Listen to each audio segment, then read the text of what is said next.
Soy Manuel Fernández Morales y vengo en nombre de la Red Iberoamericana del Cine y Derecho y mi escuela, el Tecnológico de Monterrey, a hablar sobre Big Fish. Vamos a hablar sobre una de las perspectivas de la realidad y el derecho. Uno de los grandes momentos de la Red Iberoamericana de Cine y Derecho ha estado en llevar elementos del arte hacia la reflexión jurídica.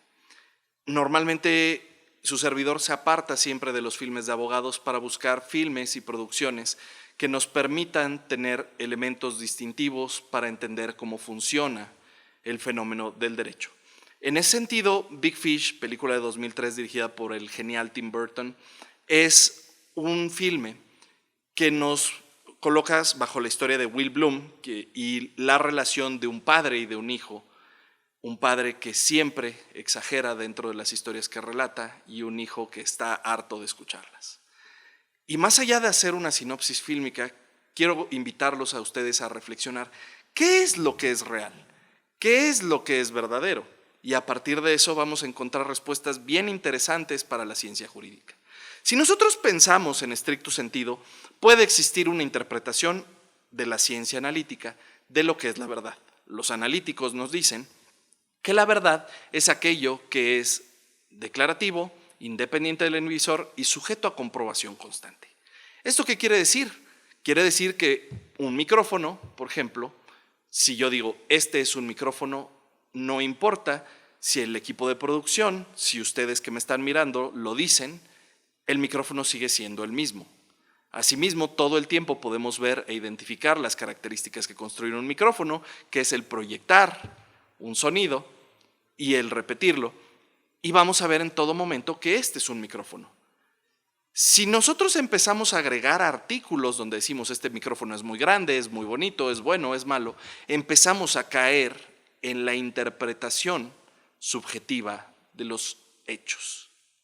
Esto es muy interesante porque dentro de Big Fish nos topamos con un conjunto de historias que durante toda la película nos damos cuenta que deben de estar completamente exageradas o mal.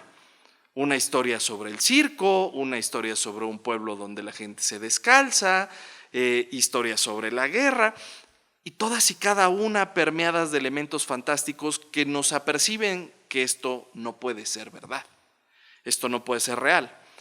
Y llega un momento muy interesante que es la muerte del padre, donde se genera un atisbo de lo que puede ser verdad. A su funeral llegan diversos personajes de la película que vienen en algún sentido a dejar en claro que la mayoría de estos hechos sí ocurrieron, quizá no en la forma en la que fueron relatados durante la película, pero que estos hechos tienen un dejo de verdad muy grande. ¿A dónde voy con esto y a qué se parece esto, estudiantes de la ciencia jurídica? Al día a día del conocimiento de los hechos en materia de argumentación jurídica. Ustedes recuerden que los hechos solamente se pueden conocer en el derecho ex post facto, es decir, una vez que ya ocurrieron. Si nosotros pensamos en un homicidio, o pensamos en un contrato, o pensamos en un acto administrativo, este solamente puede conocerse si el mismo ya existe. No puede conocerse antes de que se produzca.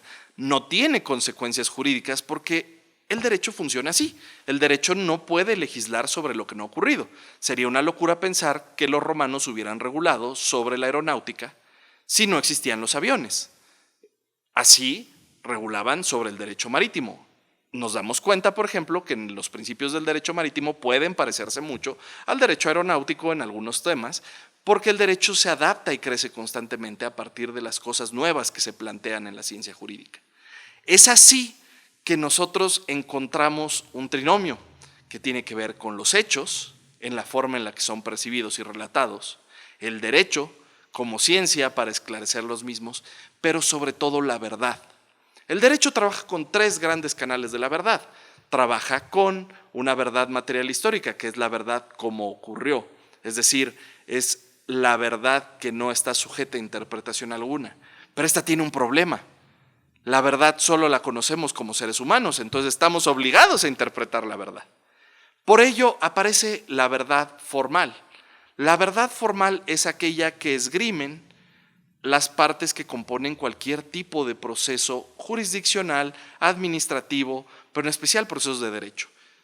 Donde sea lo vamos a encontrar. En una iniciativa de ley vamos a encontrar exposiciones de motivos que a un legislador le parezcan completamente válidas y que a otro le aterroricen. Encontraremos opiniones judiciales que en algún sentido sean muy claras y muy lógicas para unos, pero para otros les parezcan terriblemente mal argumentadas. Entonces, las verdades formales, como elemento de la ciencia jurídica, son aquellas que nos permiten y nos facilitan construir un procedimiento dialéctico adversarial para que alguien resuelva. ¿Quién es ese alguien? Podrá ser un juez, podrá ser un árbitro, podrá ser una mesa directiva de un congreso o de una asamblea, no lo sabemos. Lo que sí sabemos es que cuando estamos confrontados con dos verdades, el derecho zanja por una verdad legal. ¿Es la verdad legal una verdad absoluta y perfecta? No.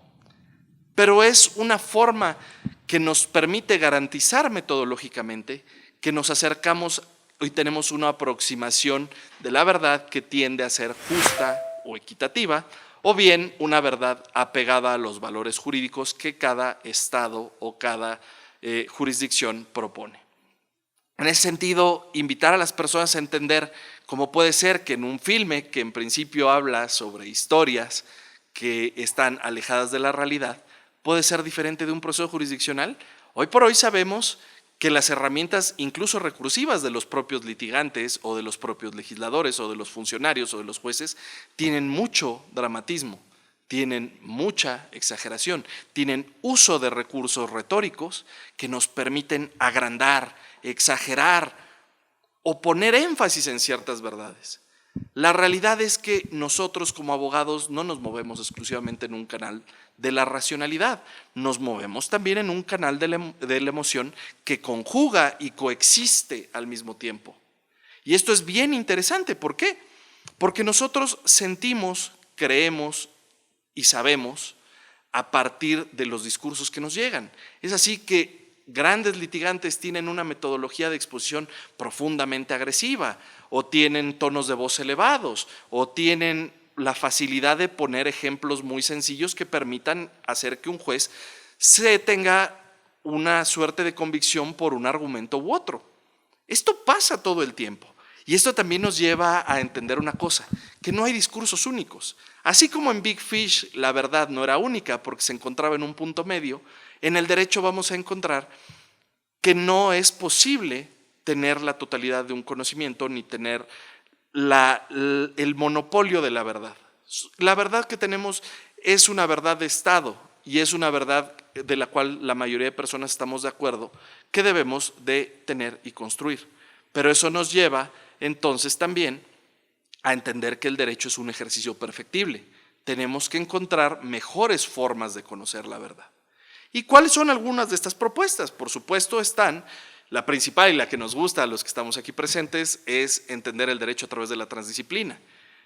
El abogado antes era una persona profundamente culta, era alguien que conocía de música, conocía de ciencias, conocía de gramática, filosofía, retórica, y hoy por hoy nuestra especialización nos ha obligado a estudiar exclusivamente la ciencia jurídica. Esto quiere decir que sabemos mucho de muy poco.